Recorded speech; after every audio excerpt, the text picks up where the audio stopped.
President പ്രകാശച്ചൻ, മറ്റ് വന്യ വൈദിക ശ്രേഷ്ഠരെ, പ്രിയ കൊച്ചമ്മമാരെ, മർത്തമറിയം സമാജത്തിന്റെ ഭാരവാഹികളെ, പ്രവർത്തകരെ, വളരെയധികം സന്തോഷം തോന്നുന്നു. കാരണം പ്രവാസികളായി ദൂരദേശത്ത് പോയിട്ട് അവിടെ അധ്വാനത്തിന്റെ തിരക്കിൽ അല്പസമയം ദൈവകൃപയിലായിരിക്കാൻ, ദൈവസന്നിധിയിൽ ധ്യാനിപ്പാൻ ഇപ്രകാരം സമയം വേർതിരിച്ചതിൽ ഏവരെയും ഞാൻ ശ്ലാഘിക്കുന്നു. ഏവരോടുമുള്ള സന്തോഷം പങ്കുവയ്ക്കുന്നു. വിശുദ്ധ ദൈവമാതാവിന്റെ വാങ്ങിപ്പ് പെരുന്നാളിന് ശേഷമുള്ള ദിവസമാണല്ലോ ഇത്. മാതാവിന്റെ ജീവിതം പരിശോധിക്കുകയാണെങ്കിൽ ഏറ്റവും ശ്രേഷ്ഠവും മഹത്തരമായ ഒരു അവസ്ഥയാണ്, ഒരു സ്ഥാനമാണ് മാതാവിന് ലഭിച്ചത് എന്ന് നമുക്കറിയാൻ സാധിക്കും. എന്നാൽ മാതാവ് അനുഭവിച്ച കഷ്ടതകൾ, വചനമാ ദൈവത്തെ ഗർഭം ധരിച്ചത് മുതൽ ധാരാളം പ്രതിസന്ധികളിലൂടെ മാതാവ് കടന്നുപോയതായിട്ട് നാം കാണുന്നുണ്ട്. ഇതാ ഞാൻ കർത്താവിന്റെ ദാസി, നിന്റെ വാക്കുപോലെ എനിക്ക് ഭവിക്കട്ടെ എന്ന് പറഞ്ഞ് സ്വയം മാതാവ് ദൈവഭാഗം സമർപ്പിക്കുന്നുണ്ട്. പരസ്യ ശുശ്രൂഷ കാലത്തും അതുപോലെ പീഡാനുഭവ കാലത്തും സഹനത്തിന്റെ ആ കാലഘട്ടങ്ങളിലും അതുപോലെ കുരിശിന്റെ ചുവട്ടിലും ഒക്കെ മാതാവ് യേശുവിനോടൊപ്പം ഉണ്ടായിരുന്നു. നിന്റെ സ്വന്തം പ്രാണനിൽ കൂടെ ഒരു വാൾ കടക്കും എന്ന് വൃദ്ധനായ ശിമോൻ പറഞ്ഞപ്പോൾ ആ വാക്ക് തന്റെ മുന്നിൽ കണ്ടുകൊണ്ട് ദൈവത്തിൽ സ്വയം സമർപ്പിക്കുകയാണ് മാതാവ് ചെയ്തത്. തന്റെ രക്ഷാപദ്ധതിയിൽ, ദൈവത്തിന്റെ രക്ഷാപദ്ധതിയിൽ സ്വയം സമർപ്പിച്ചു. ആ മാതാവിന്റെ മധ്യസ്ഥത നമുക്ക് കോട്ടയും കാവലും ആകട്ടെ എന്ന് പ്രാർത്ഥിക്കുന്നു. ഇന്നത്തെ കാലഘട്ടം നിരവധി സങ്കീർണതകൾ നിറഞ്ഞ ഒരു കാലഘട്ടമാണ്. അനവധി പ്രതിസന്ധികളും പ്രതികൂലതകളും ഒക്കെ നമ്മുടെ മുന്നിൽ ഉണ്ട്. കേരളത്തിന്റെ അവസ്ഥ നോക്കുകയാണെങ്കിൽ ധാരാളം പ്രകൃതിക്ഷോഭങ്ങളിലൂടെ കടന്നുപോയി. സുനാമി, വെള്ളപ്പൊക്കം, മണ്ണിടിച്ചിൽ, ഉരുൾപൊട്ടൽ, അങ്ങനെയുള്ള അനവധി പ്രകൃതിക്ഷോഭങ്ങൾ. ഇവിടെ അനുഭവിക്കുന്ന പ്രതിസന്ധികളായിരിക്കില്ല ഒരുപക്ഷെ ദൂരദേശത്തിരിക്കുന്ന നിങ്ങൾ അനുഭവിക്കുന്നത്. എന്നാലും എല്ലാ സ്ഥലങ്ങളിലും ഓരോ തരത്തിലുള്ള പ്രതിസന്ധികളിലൂടെ നമ്മളൊക്കെ കടന്നു പോവുകയാണ്. ശങ്കരാചാര്യർ പറയുന്ന വചനങ്ങളുണ്ട്, ലോകം ശോകഹതം ച സമസ്തം. ലോകം മുഴുവൻ പ്രകൃതിക്ഷോഭത്താലും പകർച്ചവ്യാധികളാലും ഒക്കെ ഒരുപാട് ദുഃഖപൂർണമായിരിക്കുന്നു. ആ ദുഃഖപൂർണമായ അവസ്ഥയെ അതിജീവിക്കാൻ, മറികടക്കാനായിട്ട് നമുക്ക് കഴിയണം. ഞാൻ ഈ അവസരത്തിൽ അല്പസമയത്തെ ചിന്തയ്ക്കായിട്ട് തെരഞ്ഞെടുത്തിരിക്കുന്ന വേദഭാഗം 34-ാം സങ്കീർത്തനം 8-ാം വാക്യം, യഹോവ നല്ലവനെന്ന് രുചിച്ചറിവിൻ എന്നുള്ളതാണ്. ഇത് ആരുടെ വചനങ്ങളാണെന്ന് നമുക്കറിയാം. ദാവീദ് രാജാവ് പറയുന്നതാണ്. ഇസ്രായേലിലെ 2ാമത്തെ രാജാവായ ദാവീദിനെ നമ്മൾ ആദ്യം കാണുന്നത് കൊട്ടാരത്തിൽ ആയുധം സൂക്ഷിപ്പുകാരനായിട്ടും അതുപോലെ ശൗലിന്റെ ദുരാത്മാവ് മാറ്റുന്നതിന് ഉള്ള ഒരു ഗായകനായിട്ടും ഒക്കെ നിയോഗിച്ചിരിക്കുന്നതായിട്ട് ആണ് നമ്മൾ ആദ്യ ഭാഗത്ത് കാണുന്നത്. എന്നാൽ ദാവീദ് ഫെലിസ്ത്യ മല്ലനായ ഗോലിയാത്തിനെ കൊല്ലുന്നതോടുകൂടി ദാവീദിന്റെ ശ്രുതി ദേശമെങ്ങും പരക്കുകയാണ്. ശൗൽ 1000-ത്തെ കൊന്നു, ദാവീദോ 10,000-ത്തെ കൊന്നു എന്ന് ജനം പാടി. ഇത് ശൗലിന് അസൂയ ഉളവാക്കുകയും ശൗൽ ദാവീദിനെ കൊല്ലാനായി ശ്രമിക്കുകയും ചെയ്തു. പക്ഷെ ദാവീദ് അവിടെ നിന്ന് രക്ഷ പ്രാപിക്കുന്നുണ്ട്. ശത്രുക്കളിൽ നിന്നും ദാവീദിൽ നിന്നും ഒക്കെ രക്ഷ പ്രാപിച്ചതായ, ശൗലിൽ നിന്നും ഒക്കെ രക്ഷ പ്രാപിച്ചതായ ദാവീദ് ദൈവത്തിനൊരു സ്തുതി ഗീതം പാടുന്നുണ്ട്. 2 ശമൂവേൽ 22:31 ദൈവത്തിന്റെ വഴി തികവുള്ളത്, യഹോവയുടെ വചനം ഊതിക്കഴിച്ചത്, തന്നെ ശരണമാക്കുന്ന ഏവർക്കും അവൻ പരിചയാകുന്നു, ദൈവം എന്റെ ഉറപ്പുള്ള കോട്ട. ഇവിടെ ദൈവത്തെ പരിചയായിട്ടും ഉറപ്പുള്ള കോട്ടയായിട്ടും തുടർന്നുള്ള വരികളിൽ പാറയായിട്ടും ഒക്കെ ദാവീദ് പറയുന്നുണ്ട്. തന്റെ പ്രതിസന്ധികളിൽ തന്റെ പ്രശ്നങ്ങളിൽ ദാവീദ് തനിക്ക് ഉറപ്പുള്ള കോട്ടയും പരിചയമായിരുന്നു എന്ന് ദാവീദ് വിശ്വസിക്കുന്നു. ദാവീദിന് തന്റെ പ്രതിസന്ധികളെ അതിജീവിക്കാൻ കഴിഞ്ഞത് ദൈവത്തിലുള്ള ആശ്രയവും ആ ഉറച്ച വിശ്വാസവുമായിരുന്നു. പ്രതിസന്ധികളിൽ നാം ദൈവത്തിന്റെ സ്പർശനം ലഭിക്കണമെങ്കിൽ നാം ദൈവത്തെ അനുഭവിച്ചറിയണം. നമ്മൾ പറഞ്ഞ വാക്യം, ദൈവത്തെ യഹോവ നല്ലവനെന്ന് രുചിച്ചറിയണം എന്നാണ് ദാവീദ് പറയുന്നത്. തന്റെ ജീവിതത്തിലെ കനൽ വഴികളിൽ, പാപത്തിന്റെയും നിരാശയുടെയും അനുഭവത്തിൽ, തന്റെ പ്രതിസന്ധികളിൽ ദാവീദ് ദൈവത്തെ അനുഭവിച്ചറിഞ്ഞു. അതുകൊണ്ട് ദാവീദിന് തന്റെ പ്രതിസന്ധികളെ അതിജീവിക്കുന്നതിന് സാധിച്ചു. എല്ലാ മനുഷ്യരുടെയും ജീവിതത്തിൽ പ്രതിസന്ധികളും പ്രതികൂലതകളും ഒക്കെ ഉണ്ടാകാറുണ്ട്. അത് ഇല്ലാത്തവരായി ആരും തന്നെയില്ല. ആ പ്രതിസന്ധികളെ അതിജീവിക്കണമെങ്കിൽ ദൈവത്തിലുള്ള അടിയുറച്ച വിശ്വാസം നമുക്ക് വേണം. ഞാനോ ലോകാവസാനത്തോളം നിങ്ങളോട് കൂടെയുണ്ട്. വിശുദ്ധ മത്തായിയുടെ സുവിശേഷം 28-ാം അധ്യായം 20-ാമത്തെ വാക്യമാണ്. ആ വാഗ്ദാനത്തിൽ അടിയുറച്ച് വിശ്വസിക്കുമ്പോൾ നമുക്ക് ദൈവത്തിന്റെ സ്പർശം ലഭിക്കുന്നതിന് സാധിക്കും. പ്രതിസന്ധികളിൽ ദൈവത്തെ അടുത്തറിയുന്നതിന് നമുക്ക് സാധിക്കും. പ്രതിസന്ധികളിൽ ദൈവത്തെ സ്പർശിച്ച അനേകം വിശ്വാസ വീരന്മാരെ വിശുദ്ധ വേദപുസ്തകത്തിൽ കാണുന്നുണ്ട്. അതിലൊരാളാണ് പഴയ നിയമത്തിലെ ജോസഫ്. തന്റെ ജീവിതത്തിൽ കടന്നു വന്ന ദുർഘട ഘട്ടങ്ങളെ വിശ്വാസത്താൽ അതിജീവിച്ച വ്യക്തിയാണ് ജോസഫ്. ഒരേ രക്തത്തിൽപ്പെട്ടവരാൽ 20 വെള്ളിക്കാശിന് വിൽക്കപ്പെട്ടു, പൊട്ടക്കിണറ്റിൽ എറിയപ്പെട്ടു, ചെയ്യാത്ത കുറ്റത്തിന് കാരാഗ്രഹവാസം അനുഭവിക്കേണ്ടി വന്നു. ആരും തകർന്ന് തരിപ്പണമായി പോകുന്ന ആ തീച്ചൂളയുടെ അനുഭവങ്ങളിലൂടെ ജോസഫ് കടന്നുപോയപ്പോഴും ജോസഫ് ദൈവത്തിലുള്ള വിശ്വാസം വിട്ടില്ല. അതുകൊണ്ട് തന്റെ ക്ലേശങ്ങളിൽ ദൈവം ജോസഫിനെ സ്പർശിച്ചു, അവനെ ഈജിപ്തിന്റെ മാറ്റി. ജീവിതത്തില് പരീക്ഷണങ്ങളും പരാജയങ്ങളും ഒക്കെ ഉണ്ടാകുമ്പോൾ ഓടി ഒളിക്കാതെ അതിനെ അതിജീവിക്കാനായിട്ട് നമുക്ക് കഴിയണം. ജീവിതയാത്രയിൽ വിജയിക്കണമെങ്കിൽ പരാജയങ്ങളിൽ നിന്ന് പുതിയ പാഠങ്ങൾ ഉൾക്കൊണ്ട് മുമ്പോട്ട് പോകാനായിട്ട് കഴിയണം. പരാജയങ്ങളെ വിജയത്തിലേക്കുള്ള ചവിട്ടുപടികളാക്കി മാറ്റാനായിട്ട് കഴിയണം. പ്രതികൂലതകൾ എല്ലാവരുടെയും ജീവിതത്തിലുണ്ട്. കർത്താവിനെ പോലും സാത്താൻ പരീക്ഷിച്ചതായിട്ട് നമ്മൾ കാണുന്നുണ്ട്. ആ പ്രതിസന്ധികൾ ഉണ്ടാകുമ്പോൾ അതിനെ ജീവിതത്തിന്റെ അനന്തര സാധ്യതകളായി, അതിജീവനത്തിനുള്ള മാർഗങ്ങളായി കണ്ട് മുന്നോട്ട് പോകാനായിട്ട് നമുക്ക് കഴിയണം.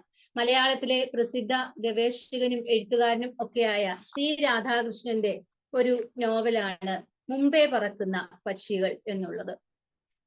ചിലരെങ്കിലും വായിച്ചിട്ടുണ്ടാവാം. അതിനകത്ത് ദേശാടന കിളികളെ പറ്റി പറയുന്നുണ്ട്. ദേശാടന കിളികൾ എന്ന് പറഞ്ഞാൽ നമുക്കറിയാം, കാലാവസ്ഥയ്ക്കനുസരിച്ച് ഒരു ദേശത്ത് നിന്ന് മറ്റൊരു ദേശത്തേക്ക് സഞ്ചരിക്കുന്നവയാണ്. നമ്മൾ ആകാശത്തേക്ക് നോക്കുമ്പോൾ വളരെ മനോഹരമായ കാഴ്ചയാണ്. അവ ഇങ്ങനെ പറന്നു പോകുന്നത്. ഒരു നിശ്ചിത അകലത്തിലാണ് ഈ കിളികൾ പറക്കുന്നത്. അതിൽ നമ്മളൊന്ന് ശ്രദ്ധിച്ചു നോക്കിയാൽ കാണാം, അതിന്റെ മുമ്പിലായിട്ട് ഒരു പക്ഷി പറക്കും. അതിന് പറയുന്ന പേര് ചാവുപക്ഷി എന്നാണ്. അത് ഈ മറ്റു പക്ഷികളുടെ മാർഗദർശിയാണ്, വഴികാട്ടിയാണ്. ഏതെങ്കിലും ചില്ലയിൽ ഇവർ വിശ്രമിക്കാനായിട്ട് ഇരിക്കുമ്പോൾ പ്രധാന ചില്ല ഈ ചാവുപക്ഷിക്കായിട്ട് ഒഴിച്ചിടും. ഇങ്ങനെ പറന്നു പോകുമ്പോൾ അവ ഏതെങ്കിലും വൈദ്യുതി ലൈനിലോ അല്ലെങ്കിൽ ആരുടെയെങ്കിലും കവണയിലെ കല്ല് വന്ന് പതിക്കുന്നതിനോ ഒക്കെ ഇടയാകും. വേട്ടക്കാരന്റെ കെണിയിൽ അകപ്പെടുന്നതിനും ഒക്കെ ഇടയാകും. പക്ഷെ ആ സന്ദർഭത്തില് ഈ പൊലിഞ്ഞു പോകുന്നത് ഈ ചാവുപക്ഷിയുടെ ജീവനാണ്. അപ്പോൾ മറ്റു പക്ഷികൾ വഴിമാറി സഞ്ചരിക്കും. ഈ ചാവുപക്ഷി തന്റെ ജീവൻ അപകടത്തിലാണ് എന്ന് മനസ്സിലാക്കിക്കൊണ്ട് തന്നെയാണ് ഈ ഒരു വലിയ ദൗത്യം ഏറ്റെടുക്കുന്നത്. വളരെ സ്പർശനീയമായ ഒരു ഗുണപാഠമാണ് ഈ കഥയിലൂടെ നമുക്ക് ലഭിക്കുന്നത്.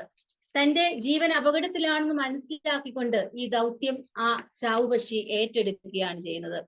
ഇവിടെ മരണമെന്ന പ്രതിസന്ധിയെ മുന്നിൽ കണ്ട് ഭയന്നിരുന്നുവെങ്കിൽ ഈ പക്ഷികൾക്ക് മുമ്പോട്ട് പോകാനായിട്ട് കഴിയുകയില്ല.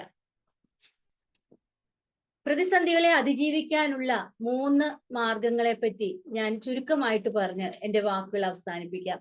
ഒന്നാമതായിട്ട് പ്രാർത്ഥന. പ്രാർത്ഥന എന്നത് ദൈവവുമായുള്ള സംസർഗമാണ്. ഏറ്റവും പ്രഥമവും പ്രധാനവുമായിട്ട് വേണ്ട ഒന്നാണല്ലോ പ്രാർത്ഥന. നമ്മുടെ ഓരോ പ്രവർത്തികളും പ്രാർത്ഥനയോടുകൂടി ആരംഭിക്കണം. പ്രായമുള്ള അമ്മച്ചിമാരൊക്കെ, പ്രായമുള്ള ഒരു വീട്ടിലുള്ളവർക്കറിയാം, ഏത് പ്രവൃത്തി, അടുക്കളയിലെ ജോലി ചെയ്യുമ്പോഴും അവർ കുരിശു വരച്ച് പ്രാർത്ഥനയോടുകൂടിയാണ് ചെയ്യുന്നത്. അരി ഇടുമ്പോഴും ഒക്കെ ഇങ്ങനെ പ്രാർത്ഥിച്ച് ഞാൻ കണ്ടിട്ടുണ്ട് അങ്ങനെയുള്ള അനുഭവങ്ങൾ. നമ്മുടെ ഏത് പ്രവൃത്തിയും, യാത്ര തിരിക്കുമ്പോഴും അതുപോലെ ഏത് പ്രവൃത്തി ചെയ്യുമ്പോഴും പ്രാർത്ഥനയോടുകൂടി ആരംഭിക്കാനായിട്ട് നമുക്ക് കഴിയണം.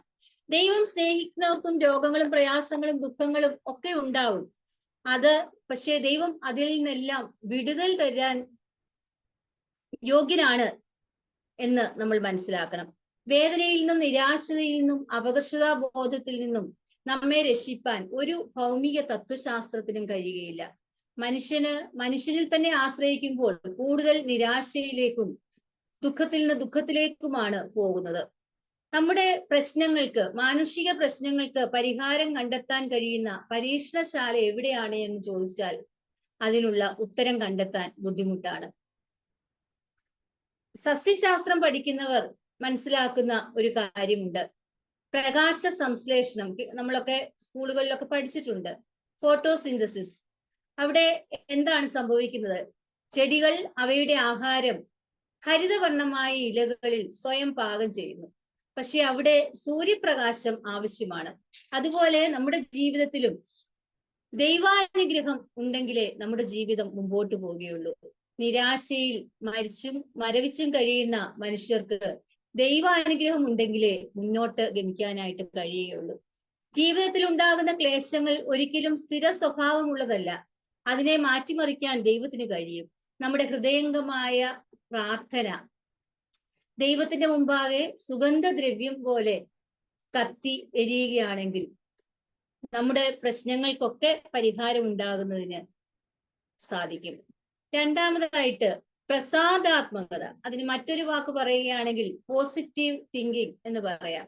ഏതിനെയും പോസിറ്റീവായിട്ട് കാണുക.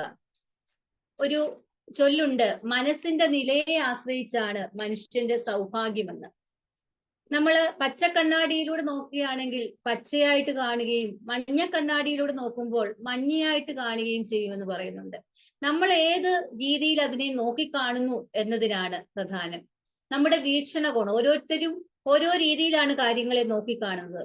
ആ വീക്ഷണകോണിന്റെ വ്യത്യാസം അനുസരിച്ചാണ് നമ്മുടെ ജീവിതത്തിലെ ഓരോ ചലനങ്ങളും. പ്രസാദാത്മകമായ വീക്ഷണം വെച്ചു പുലർത്തുന്നവർക്ക് ജീവിതത്തിൽ സമാധാനവും സ്വസ്ഥതയും ഒക്കെ ലഭിക്കും. എന്നാൽ ചിലരുണ്ട് നെഗറ്റീവായിട്ട് ചിന്തിക്കുന്നവർ.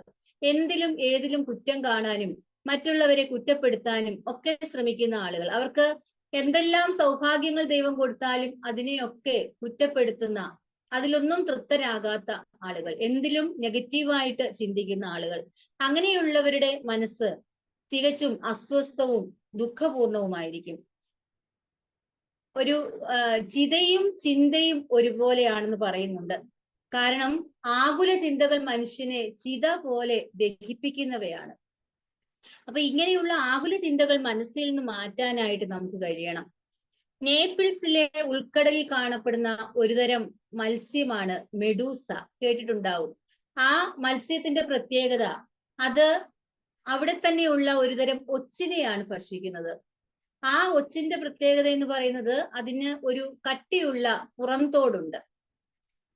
ഈ ഒച്ചിനെ ഭക്ഷിച്ചു കഴിയുമ്പോൾ ആ ഒച്ചിന് യാതൊന്നും സംഭവിക്കുകയില്ല. കാരണം ആ കട്ടിയുള്ള പുറംതോടുള്ളത് കൊണ്ട് അത് സുരക്ഷിതമായിട്ട് ഈ മത്സ്യത്തിന്റെ വയറ്റിൽ കിടക്കും. അവിടെ കിടന്ന് അത് മത്സ്യത്തെ ഭക്ഷിച്ചുകൊണ്ടേയിരിക്കും. ആ ഒച്ച് വളർന്ന് പൂർണ്ണ വളർച്ച പ്രാപിക്കുമ്പോഴേക്കും ഈ മത്സ്യം ഇല്ലാതെയാകും.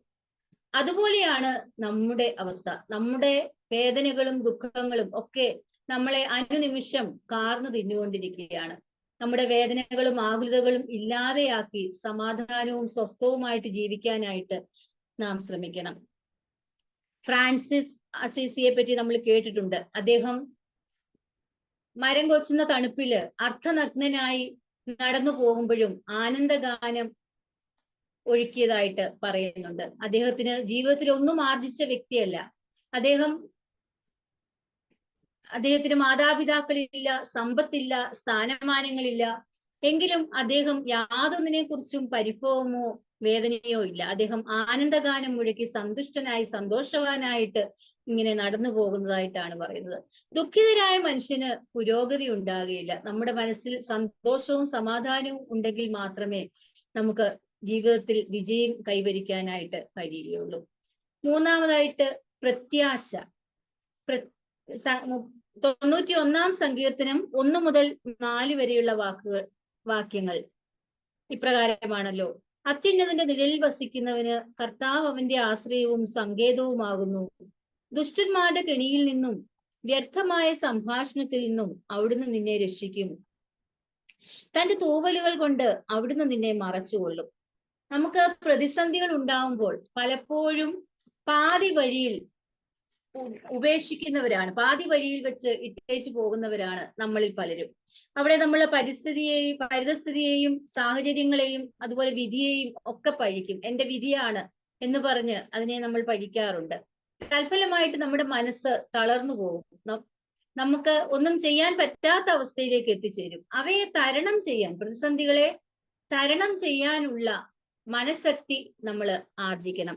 സാഹചര്യങ്ങൾ നമ്മെ കീഴടക്കിയല്ല, നമ്മൾ സാഹചര്യങ്ങളെ കീഴടക്കുന്ന അവസ്ഥ ഉണ്ടാകണം. നമ്മുടെ മനസ്സിൽ നിരാശ ഉണ്ടാകാൻ പല കാരണങ്ങളും ഉണ്ടാകാം. ബന്ധുജനങ്ങളുടെ വേർപാട്, അല്ലെങ്കിൽ ആരുടെയെങ്കിലും രോഗങ്ങൾ, ഇതൊക്കെ നമ്മളെ മാനസികമായിട്ട് പക്ഷെ അതിനെയൊക്കെ അതിജീവിക്കാനായിട്ട് നമുക്ക് കഴിയണം. നമ്മുടെ മക്കളെയൊക്കെ സകല സൗഭാഗ്യങ്ങളോടും കൂടിയാണ് വളർത്തുന്നത്. നമ്മൾ എത്ര കഷ്ടത അനുഭവിച്ചാലും അവർ ഒരു തരത്തിലും വേദനിക്കരുത് എന്ന് കരുതി മക്കളെ അവരാവശ്യപ്പെടുന്നതെല്ലാം വാങ്ങിച്ചു കൊടുത്ത് വളരെ ചെറുപ്പം മുതൽ ആ രീതിയിലാണ് വളർത്തിക്കൊണ്ടുവരുന്നത്. അങ്ങനെ നഷ്ടങ്ങളൊന്നും അറിയാതെ, വേദനകളൊന്നും അറിയാതെ വളർന്നു വരുന്ന ചെറിയ പ്രശ്നങ്ങളും വേദനകളും ഒക്കെ ഉണ്ടാകുമ്പോൾ ആകെ വാടി തളർന്നു പോകുന്ന അവസ്ഥയാണ്. അങ്ങനെ വരുമ്പോൾ അങ്ങനെയുള്ള നിരവധി സംഭവങ്ങൾ തളർന്ന് അവര് ജീവിതത്തിൽ തന്നെ ഒളിച്ചോടാനായിട്ട് ശ്രമിക്കുന്ന, ആത്മഹത്യയെ ആശ്രയിക്കുന്ന അവസ്ഥകൾ ഉണ്ടാകാറുണ്ട്. ക്രിസ്റ്റഫർ കൊളംബസിനെ പറ്റി നമുക്കറിയാം. അമേരിക്ക കണ്ടുപിടിച്ച ആളാണ്. അദ്ദേഹത്തിന് തന്റെ ജീവിതത്തിൽ ധാരാളം പരാജയത്തിന്റെ കയ്പുനീര് കുടിക്കേണ്ടതായി വന്നു. പക്ഷെ അവിടെയൊന്നും അദ്ദേഹം തളർന്നു പോയില്ല. തന്റെ ലക്ഷ്യത്തിൽ എത്തിച്ചേരാൻ 18 വർഷക്കാലം അദ്ദേഹത്തിന് അതിനുവേണ്ടി യത്നിക്കേണ്ടി വന്നു. പക്ഷെ തന്റെ ആ ലക്ഷ്യത്തിൽ അദ്ദേഹം എത്തിച്ചേരുക തന്നെ ചെയ്തു. അതുപോലെ എബ്രഹാം ലിങ്കൺ, നമുക്കറിയാം അമേരിക്കൻ പ്രസിഡന്റ് ആയിരുന്ന എബ്രഹാം ലിങ്കൺ. അദ്ദേഹത്തിന്റെ ജീവിതത്തിൽ ഒരുപാട് പരാജയങ്ങൾ വാങ്ങിയ ആളാണ്. തന്റെ ബിസിനസ് പൊളിഞ്ഞു, അതുപോലെ ആരോഗ്യപരമായ ധാരാളം പ്രശ്നങ്ങൾ ഉണ്ടായി. ആദ്യം അമേരിക്കൻ പ്രസിഡന്റ് ആയിട്ട് നിന്നിട്ട് ജയിച്ചില്ല.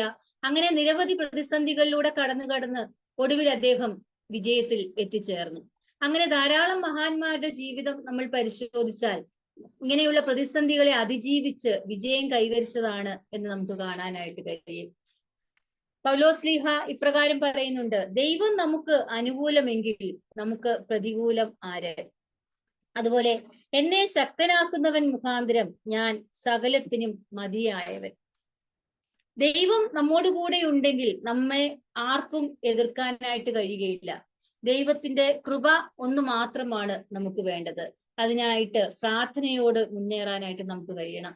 ജീവിതത്തിന്റെ വ്യർത്ഥതയോ നിസ്സാരതയോ ഓർത്ത് മനം മടുക്കാതെ പ്രത്യാശ പകരുന്ന ഈശ്വര കാരുണ്യത്തിൽ ആശ്രയിക്കാനായിട്ട് നമുക്ക് കഴിയണം. ദൈവത്താൽ സ്നേഹിക്കപ്പെടുന്നവർക്കും ധാരാളം പ്രതിസന്ധികളും വേദനകളും ഉണ്ടാകും എന്നതിന് ഉദാഹരണമാണല്ലോ ഇയ്യോബിന്റെ അനുഭവം. ഇയ്യോബ് തന്റെ മക്കളെല്ലാം നഷ്ടപ്പെട്ടു, ഭാര്യയും സുഹൃത്തുക്കളും ഒക്കെ കൈവിട്ടു. തന്റെ പ്രാണൻ മാത്രം അവശേഷിച്ച ആ സന്ദർഭത്തിലും ഇയ്യോബ് ദൈവത്തിലുള്ള വിശ്വാസം കൈവിട്ടില്ല. അതുകൊണ്ട് ഇവിടെ ഇയ്യോബിന്റെ പുസ്തകം 19-ാം അധ്യായം 21-ാം വാക്യത്തിൽ പറയുന്നുണ്ട്: എന്റെ ദൈവത്തിന്റെ കൈ എന്നെ സ്പർശിച്ചിരിക്കുന്നു. ഇവിടെ ഇയ്യോബ് ഇപ്രകാരം പറയുമ്പോൾ അവന് ദൈവത്തിലുള്ള വിശ്വാസം എത്ര മഹത്വമേറിയതാണ് എന്ന് നമുക്കിവിടെ വ്യക്തമാക്കാൻ കഴിയും.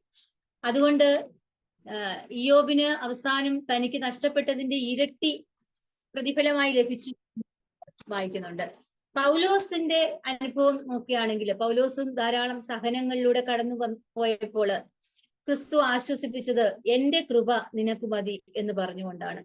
അവിടെ ക്രിസ്തുവിലുള്ള അടിയുറച്ച വിശ്വാസം മൂലമാണ് പൗലോസിന് തുടർന്ന് ജീവിക്കാനായിട്ട് സാധിച്ചത്. ശിഷ്ടകാലം പൗലോസിനെ വഴി നടത്തിയത് ആ ക്രിസ്തുവിന്റെ കൃപ നിമിത്തമാണ്.